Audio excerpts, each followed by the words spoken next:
Hamba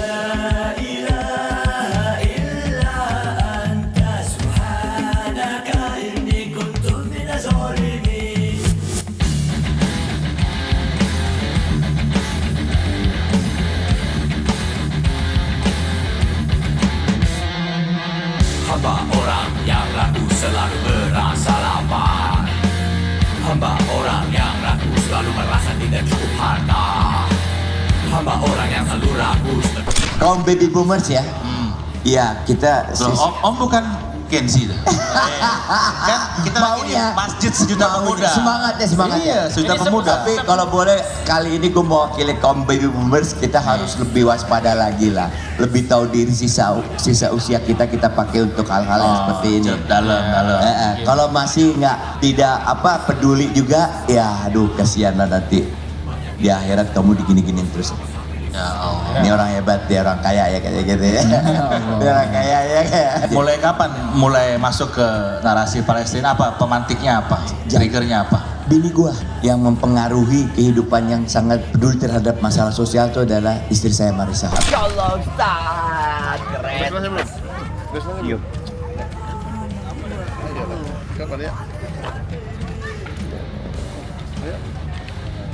Guys, please, sebelum nonton video ini, jangan lupa subscribe, nyalakan lonceng notifikasi, like, and share.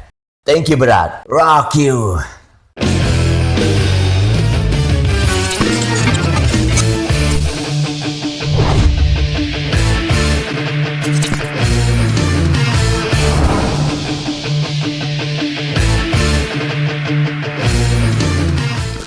Gimana kata beliau? Harus kayak gini gitu. Benar.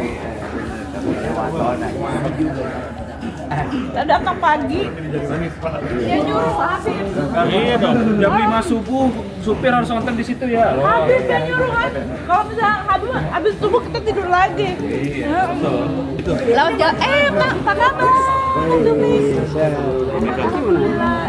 Nyusul. Iya, Ciki beda dia ada acara dulu. Tapi nanti dia kesini. Ini view-nya gimana Om? 1 juta. Bagus. Satu-satunya Walaupun kurang tidur kita di kota Sukabumi. berarti 1,4 juta tambah 1 lagi. 1 juta hektar. 3 lagi mana? Jadi Sejuta Pemuda nih media dakwah terbesar Di Sukabumi. di Indonesia. Oh iya. Medianya paling besar. Katanya tamunya sampai ada Malaysia ya? Dari mana-mana. Ada yang dari Afrika. Wah jauh-jauh sih. Sama hari nih. Sama Habib Ari. Oh. Habib Allah. Ini ketemu langsung ngobrol. Anak band dulu sekarang jadi pengurus di sini, marbot macam-macam. Keren banget. Sejuta Pemuda nih. Langsung kasih ini nih. Ini buat apa? Smartering. Jadi buat sholat, buat macam-macam. Buat kesehatan juga. Buat kegiatan kebaikan lah. Maaf ya, Smartering. Jadi ini tagline-nya sehat dalam taat, sehat bermanfaat. Pokoknya serba gratis, bingung gua. Masih ada di dunia begini ya. Gimana cara ngelolanya? Iya, makanya nanti kita harus cari explore nih. Gimana caranya dia ngelola bisnis ini sehingga apa kegiatan-kegiatan begini dibikin jadi gratis ya. Jadi manfaat gitu. Tapi harus ada bisnis ya emang. Apa aja yang gratis? Ini semuanya sholat udah jelas gratis ya. Kalau ini kopi gratis, apa tuh makan gratis, apalagi nginep gratis nggak? Gratis. Gratis. Tapi 3 hari. Buat yang kakak 3 hari. Kita disuruh makan di bawah. Iya, Makan dulu di bawah. Iya, iya deh, Andre. Makan gratis. Kopi gratis. Saya kan Kopi kopi apa? gratis. Americano. Ini gratis. Smart Drink. Apalagi gratis. Makin lama digratisin semua, waduh. Nggak enak. Nginep aja nginep juga. Tapi nanti kita di hotel gitu. Oke.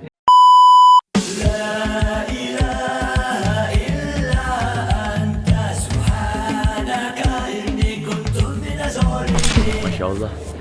Mulai. Ini luar biasa ini suatu environment baru ya. Yang ngelola juga anak muda, CEO-nya masih 20 tahunan, foundernya 30 tahunan, yang ceritanya juga luar biasa sehingga bisa jadi seperti ini.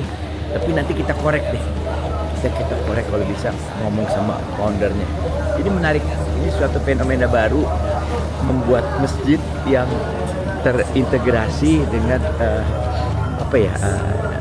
dengan environment sekitarnya gitu loh, untuk menjadikan mengoptimalkan semua masyarakat yang ada sekitar sini maupun di luar sana. Ini juga aku juga bingung undangannya ya. Yang penting partisipan aja. Kita mau talk show sih sebenarnya. Ini suatu komunitas yang luar biasa ya.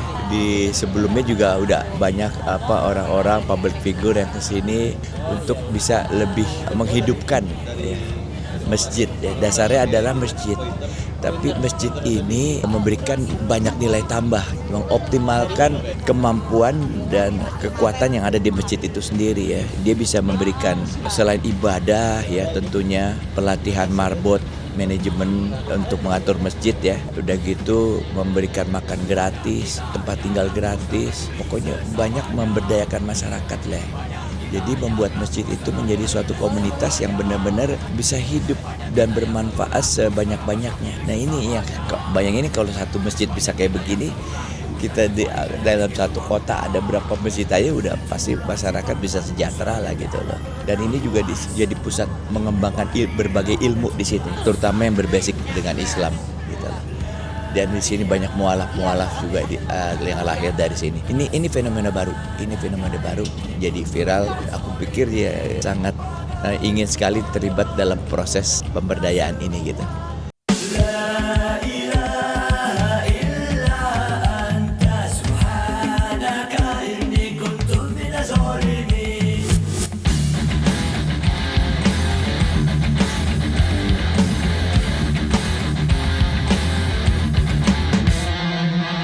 Hamba orang yang ragu selalu merasa lapar. Hamba orang Ini yang pernah ke Palestina, pernah ke Gaza, hampir pejuang kita, pemuda kita. Rock. Gak ada matinya nih orang. Doain. Balik lagi ya. Insya Allah. Cuma kayak Kalau balik lagi jangan ngajak anak gue ya. Husen yang ngajak itu bukan gua. Husen yang ngajak. Iya. Ya, cuma sebenarnya emang kalau sekarang balik ke Gaza emang gak recommended. Nggak ada apa-apa. Kalian juga nggak bisa ngapa-ngapain. Nggak bisa ngapa-ngapain. Ya, kita malah nanti ngambil makanan mereka. Betul. Bukan itu lagi ya. Bukan itu lagi diakuin. Harus ada format lain. Iya. Program lain. Om Ikang Fauzi Ya. terkait event ini nih, apa namanya Om Ikang Fauzi sendiri? Om Ikang. Om Ikang. Ini, event ini tuh menurut Om Ikang seperti apa nih? Jujur nih Om, ini Susah ngomongin di banget. masjid nih Om. Dia susah banget manggil gue kayaknya. Iya. Ikang aja udah Ikang. Jangan. Iya. Saya orang Jawa. Nanti lama Soalnya, dipanggil ya soalnya. Om, kalau substansinya nggak ada. Kalau kan? cuma manggilnya Ikang, nanti kita sebutin 5 Ikang dapat sepeda nanti. Betul. Iya, jadi mesti Atau pakai Om Ikang aja Kang. Oke. Pilih apa? Kaum baby boomers ya. Iya, kita Loh, Om bukan Gen Z. Kan kita lagi di Maunya. masjid sejuta pemuda. Semangatnya. Iya, sejuta pemuda. Tapi kalau boleh kali ini gue mewakili kaum baby boomers, kita harus lebih waspada lagi lah. Lebih tahu diri sisa usia kita pakai untuk hal-hal yang seperti ini. Dalam. Kalau masih tidak peduli juga, ya aduh kasihan lah nanti di akhirat kamu digini-giniin terus. Ya Allah. Ini orang hebat, dia orang kaya ya kayak gitu ya. Dia orang kaya ya kayak banyak duitnya ya, koruptor ya gitu ya. Mulai Ya, kapan Tom? Iya kan? Mulai kapan mulai masuk ke narasi Palestina? Apa pemantiknya apa? Triggernya apa? Bini gua yang mempengaruhi kehidupan yang sangat peduli terhadap masalah sosial itu adalah istri saya Marissa Haq. Oke. Makanya anak-anak jadi kayak seperti ini. Anak-anak ini jadi kayak begini karena DNA emaknya lah. Masya Allah. Jadi kalau gue mah tahu diri aja, ngikut yang bener dong. Iya. Kapan lagi jadi orang bener? Iya kan? Sisa usia harus pakai untuk jalan yang benar. Kalau kapan lagi ya? Iya. Jangan jadi ini nanti di akhirat kenal sama Netanyahu, jangan sampai. Jangan Udah sampai. Nauzubillah min Jangan dzalik. ketemu lagi sama mereka. Ketemu sama Trump, Di jangan neraka ketemu sampai. lagi, ya kan?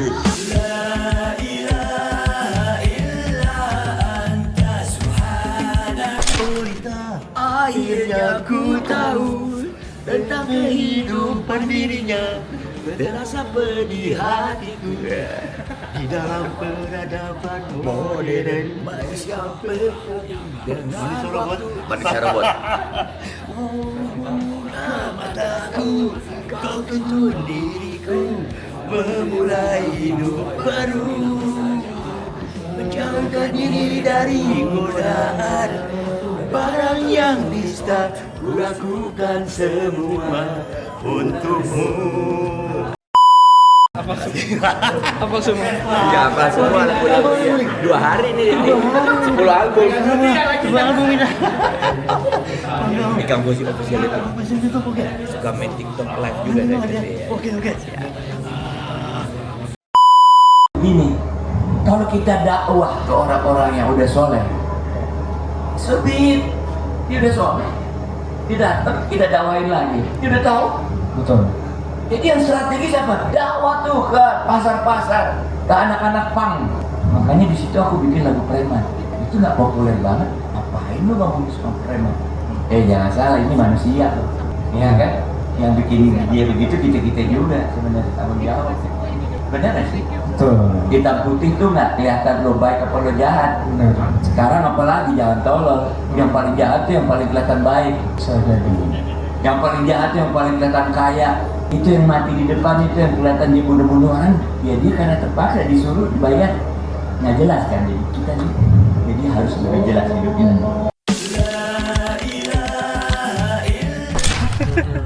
Dulu ibu aku kalau Kak ini nggak ada logo halal, diceramahin bu. Iya.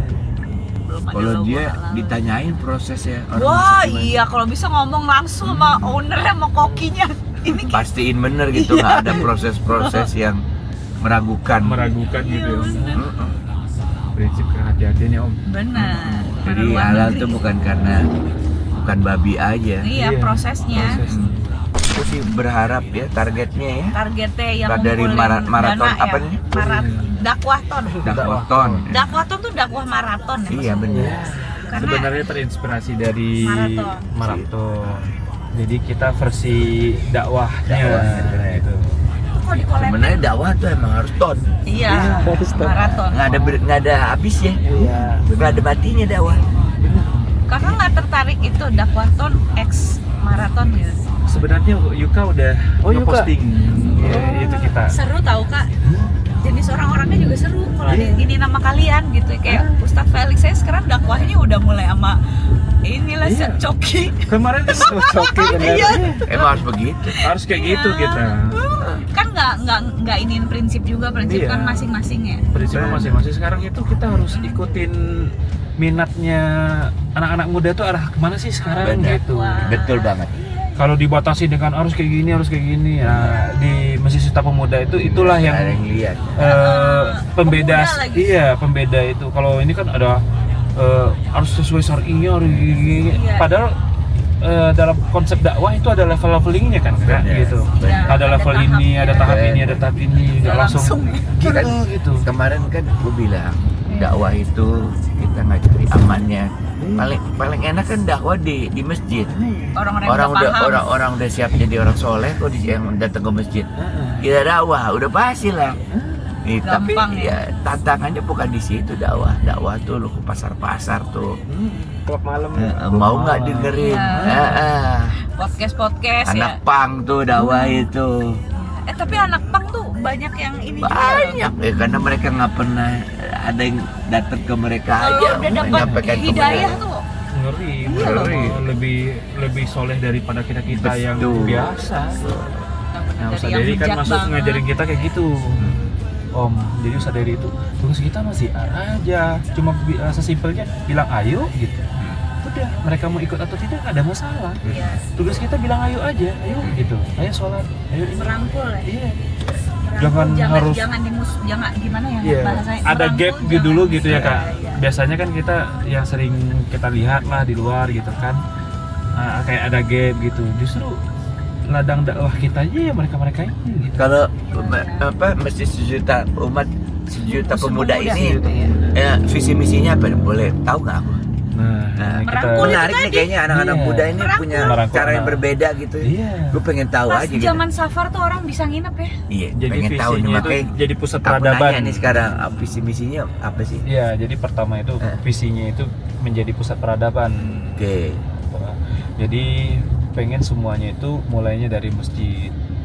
Masjid itu kan selama ini Kayak hanya zaman dulu ya. iya, kita balikin Cordoba kan. iya, zaman Turki Utsmani Jadi kan. kembalikan fungsi masjid ya sebagai pusat peradaban. Nah, benar itu. Peradaban itu Visi lebih kita tinggi itu. daripada pendidikan, dari kesenian, itu semuanya ada di situ semua. Ada semuanya. Peradaban. Mulainya harus dari masjid. Nah, Jadi kita yang nggak ke masjid hanya orang-orang yang nggak beradab aja. artinya jangan salah, selama ini kan masjid itu hanya beton aja gitu, bangunan megah segala macam, Apalagi tapi diartikan yang kayak sholatnya yang sholatnya sedikit gitu. Kenapa? Masjid itu hanya kayak bangunan indah aja gitu. Kalau kita fungsinya Kan ya, makanya kan kemarin kan udah produknya udah hebat banget ya, kasih makan orang setiap hari 3 kali sehari, kopi gratis sampai semua di sekitar masjid itu. Ya, aku bilang ya kalau itu emang merupakan suatu tujuan dan itu banyak manfaatnya ya pastinya ya gitu ya, akan mensejahterakan masyarakat sekitar ya, dan ini akan jadi pola pengaturan masjid di yang mana-mana. Tapi di belakangnya harus ada ini sumber bisnis yang kuat. Ya kan, kalau Muslim kan ya harus ada keuntungan dari sumber bisnis itu kan untuk membiayai hal seperti itu. Memang Allah pasti memberikan jalan, tapi ikhtiarnya kita harus ada dong. Iya, harus kita ciptain bisnisnya gitu loh. Untuk mengawali itu sebenarnya Ustaz Anggi, modal itu semuanya dari Ustaz Anggi. Awal-awal ini semuanya dari Ustaz Anggi. Iya. Sampai sekarang itu Ustaz Anggi itu gak pernah ngambil apa-apa dari masjid, keuntungan. Iya.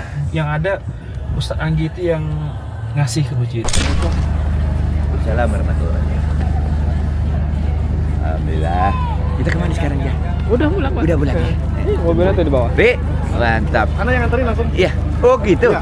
Masih keren. Kita jalan-jalan ke situ gunung. Iya, situ gunung. Tujuan ambil ngopi. Lu pulang ke BC juga enggak? Enggak, aku nganterin mobilnya balik ke sini. Oh iya.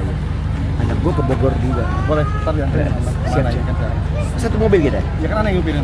Wih, yang bener. Spesial. Iya, Ana udah request. Masya Allah. Kang Ikang sama Ana, Masya Allah. Ya, baik ya. Ustadz dari Pak. Masya Allah Ustaz. Masya Allah Ustaz. Keren. belum? Yuk. Kapan ya? Ayo. Pulang ke sini ya. Musisi yang paling soleh. Musik boleh metal. Nggak boleh tinggal. Udah belum? Udah 2 hari. Kan ente. Gue kesini kan dia bilang ini undangan dari. Iya. Kita nih host TikTok. Iya, kelas TikTok. Kita TikTokan lagi, Ustaz. TikTok berdua lagi deh. Iya. Harus happy ya. Harus itu. Harus banyak ketawa. Soalnya kalau nggak happy pasti orang kaya mati, orang miskin mati. Betul Masya Allah. Silakan Ustaz. Di mana nginap di mana? Aku datang kalian balik, gimana ceritanya? Iya. Itu Udah 2 hari. Habib Ares tuh yang Katanya ngatur. bagus Bella nyanyinya. Itu lagunya Bella apa belum kan yang itu? Aku dan teman-teman. Yang mana Our Power? Yang itu. Iya. Yang Aku sama ada teman-teman ini. efek. Aku nonton. Kolil, Mas Kolil. Kolil, Aku cuma Mas nonton Eka. aja, nonton videonya. Aku pikir kita bukan aku. Oh, sebenarnya mau ngajak Ciki, cuman dia lagi di GSM. Assalamualaikum warahmatullahi wabarakatuh. Wah, ini luar biasa nih, kita ada 1 juta pemuda, masjid 1 juta pemuda yang sempat viral. Kita aku anak-anakku Bella dan Ciki udah 2 hari di sini dan kita benar-benar merasakan manfaatnya yang luar biasa banget.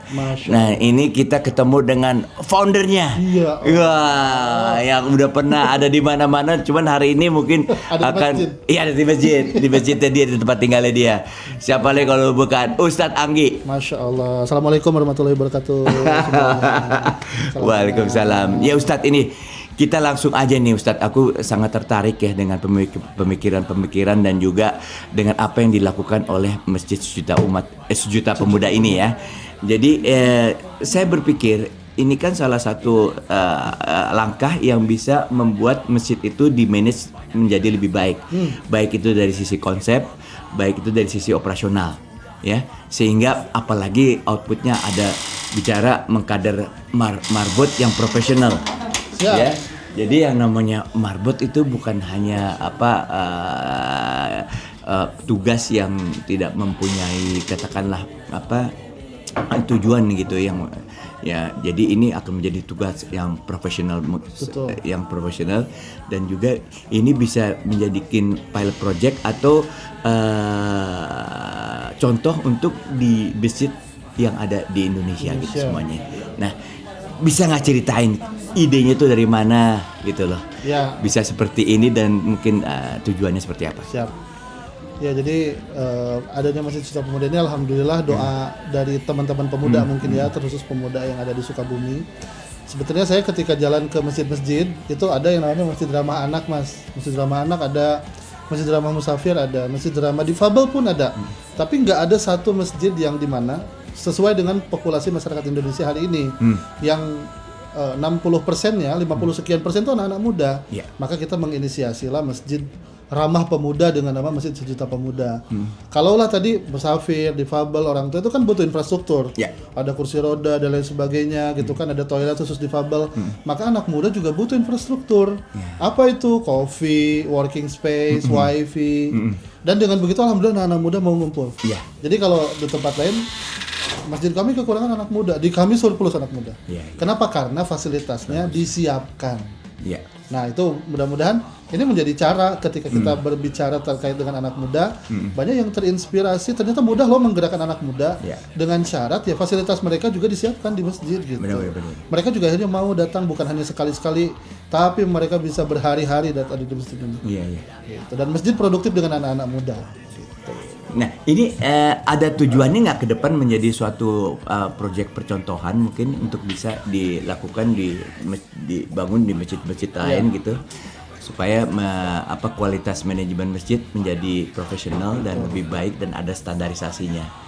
Gitu. Iya, harapan saya sih ada, tapi kemampuan hari ini masih belum mumpuni ya. Maka hari ini kita dirikan tahun ini kampus Imam Masjid, yang mana kita hari ini akan mencetak marbot-marbot. Saya dapat info alhamdulillah dari berbagai macam berbagai daerah, Pemda bisa mengirimkan anak-anak mudanya yang kuliah di sini selama 4 tahun, nanti mereka dikembalikan bisa ngurus masjid secara profesional.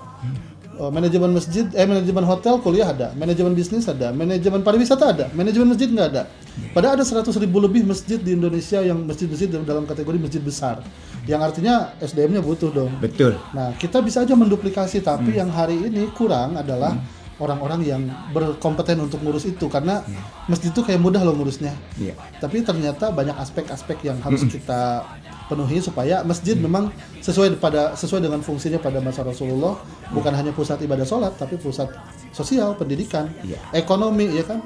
Seperti Sejuta Pemuda hari ini bikin dakwathon yang kedua. Yang pertama kemarin dengan ratusan artis, influencer. Hari ini kedua. Tadi saya di stage dapat lagi permintaan, segera Ustadz lakukan yang ketiga. Dakwathon 3. Puyeng saya. Ya, maka alhamdulillah hari ini ketika anak muda dikasih tempat, dikasih otoritas. Luar biasa ya responnya. Jadi inovasi Om. Jadi inovasi. Next masjid. Misalkan daerah mana mau, ayo kirim ke sini, kita duduk dulu, ngobrol dulu, belajar dulu. Bicara fisik mah mudah. Bicara bangun fisik mah mudah, banyak yang mau bangun fisik, banyak. Siapa sih yang nggak mau bangun masjid kan kayak gitu. Tapi ilmunya dulu gitu. Nah, itu yang kita sekarang sedang siapkan. Kita lagi proses pembuatan kampus Imam Masjid 4 tahun. Jadi insya Allah nih nanti kalau rumah sakit ada standarisasi daripada manajemennya, masjid juga seperti itu. Harus masjid. Jadi ini bisa dijadiin suatu tujuan profesi ya. profesi Betul. yang diandalkan, mungkin bukan menjadi suatu pilihan, bukan terpaksa. Karena selama ini yang jadi marbot tuh Kayak kebanyakan kepaksa. Iya. Orang udah tua nggak diterima di mana-mana, jadilah di marbot supaya dia punya tempat tinggal. Tapi hasil pekerjaannya nggak bisa diukur. Betul. Sekarang Karena kita pride. Jadi iya. marbot itu pride. Pride. Gitu. Iya. Dan itu lahir dari ide ini lahir dari Sukabumi. Hebat. Satu daerah yang Iya. agak jauh dari Jakarta, hari ini dikenal Iya. orang, daerah yang kalau Iya. ke sana harus sabar-sabar dengan macetnya. Tapi ternyata alhamdulillah hari ini Sukabumi bisa menghadirkan ekosistem dakwah Keren. yang bisa dihadiri oleh masyarakat, terutama masyarakat dari ibu kota, dari Jabodetabek bisa datang ke sini. Dan kalau nggak salah kan tujuannya menjadi marbot itu adalah tugas utamanya, target suksesnya adalah memakmurkan masjid. Betul. Ya. Nah sekarang kelihatannya udah banyak nih ya followernya, orang yang anak muda yang ke masjid, bukan hanya anak muda juga, orang tua juga banyak di sini. Nah, itu udah tanda-tanda bahwasanya ini udah visible dilakukan manajemen itu, udah bisa diadopsi tempat-tempat, udah proven lah gitu ya. Insya Allah. Nah pertanyaan saya kan sebelum terjadi seperti ini kan cost center semua nih. Betul. Iya kan, Ustadz? Betul. Pasti ada, bisa cerita dong, maksudnya hal-hal yang sangat menginspirasi ini. Banyak juga orang yang ada pengusaha yang bisa mau melakukan ini juga di tempatnya. Gimana caranya dia membuat bisnisnya dulu sehingga keuntungan dari bisnisnya dia bisa membuat bisnis masjid ini menjadi ya seprofesional seperti sekarang ini. Karena ini buat saya tuh kan produknya adalah memberikan makan 3 hari sekarang. Ya kan, udah gitu belum lagi dia bikin acara-acara. Itu semuanya kos. Nah, tapi di sekitarnya dia aku lihat ada juga orang-orang yang berdagang. Ya. Nah, itu sampai sejauh mana itu ya kayaknya itu dibikin suatu bisnis distrik lah di situnya. Nah, strateginya apa tuh bisa melakukan seperti itu sebelumnya? Apakah Ustadz Anggi punya bisnis utama dulu, udah gitu sukses dari situ dia bikin pilot projectnya seperti apa, baru terjadi seperti sekarang? Bisa diceritain nggak? Ya. Jadi sebenarnya bikin masjid ini amanah almarhum istri saya. Jadi saya bisnis dari tahun 2016, saya lulus dulu saya kerja di tambang, Om. Oh itu. Tambang batu bara, selesai saya buka usaha di Jakarta di Sawah Besar. Ya jual-jual spare part, alat berat kayak gitu. Terus 2019 ya qadarullah istri meninggal. Ya tadinya mau balik lagi sebenarnya ke dunia bisnis lagi aja gitu loh. Tapi istri ada amanah lah, akhirnya saya harus buat masjid. 2020 saya udah mulai merekrut tim sebetulnya. Jadi teman-teman yang ada di sini adanya dari 2020. Masjid ini 2024. Artinya 4 tahun mereka ada sebelum masjidnya ada. Nah, mau nggak mau kan ketika kita bicara inovasi sama seperti perusahaan lah ada fase laba ruginya dulu gitu kan sebelum BEP kan gitu kan. Betul. Maka di dakwah juga sama, mau nggak mau kita siapa yang mengenal kita atau siapa juga yang percaya dulu bakal ada masjid Cita Pemuda. Jadi mau nggak mau kita harus berkorban dulu diri sendiri. Korban diri sendiri sampai ya alhamdulillah izin Allah Maret 2024 masjid ini mulai dikenal orang. Ya alhamdulillah kan tinggal kita barter value aja. Seperti konsep dakwah tadi kan kita barter value. Saya punyanya ini, antum butuhnya ini, ayo tuker. Jadi sekarang itu mata uangnya barter gitu. Alhamdulillah kan, jadi kolaborasi malah gitu. Masjid ini karena kami punya media ya, masjid kami alhamdulillah di Allah kasih media seluruh platform tuh paling besar di masjid di Indonesia. Artinya kita punya market nih. Nah, antum punya produk, kira-kira bisa nggak masuk nggak fit to market nggak dengan follower kita? Itu kan bisa menjadi bargaining kan. Benar. Nah itu dia. Dulu orang tidak paham bahwa media itu harus didesain sedemikian rupa. Masjid saya lihat konten-kontennya ngisi poster-poster kajian aja. Padahal media is industri bagi saya gitu. Akhirnya kita seriusin dan alhamdulillah setelah YouTube kita berkembang, Instagram, TikTok dan semua platform sosial media. Nah itu kita bisa barter value dengan brand, dengan influencer, dengan filantropi gitu kan. Nah sehingga acara-acara begini ya kita zero cost sebenarnya. Akhirnya zero cost, bahkan mungkin surplus ya. Saya lihat tadi tuh ada sampai teman-teman dalam 2 hari ini bisa ngumpulin 3 miliar. 3 miliar. Kemarin baru 2 miliar, sekarang 3 miliar. Untuk ke Palestina semua tapi itu Pak. Betul. Palestina. Ini kan luar biasa kan. Ini ada kumpulan nih bagus. Ini segini Ustaz. Ya ini belum turun. Kalau beliau udah turun selesai dah. Jadi kalau boleh aku rangkum tuh bermula dari satu bisnis dengan niat baik, apalagi tadi ada doa istri, almarhumah istri ya. Jadi itu sangat berkah lah. keuntungannya ini dipakai untuk membangun iya. suatu manajemen yang memungkinkan untuk berkolaborasi dengan berbagai unit-unit bisnis yang lain. Betul. Iya kan? Betul. Sehingga yang tadinya pertama jadi cost center, tapi begitu ada kepercayaan dari orang, jadi revenue center. Iya. Begitu. Terima kasih banyak. Ini mungkin bisa ditiru oleh teman-teman anak-anak muda lain yang membangun bisnis harus mau berkorban, tapi percayalah pasti Allah pasti akan intan surullah dan surkum. Kalau kita nolong agamanya Allah, kita pasti ditolong Allah. Luar biasa. Amin amin. Terima kasih. Assalamualaikum warahmatullahi wabarakatuh. Terima kasih Ustaz Anggi. Sama-sama Om.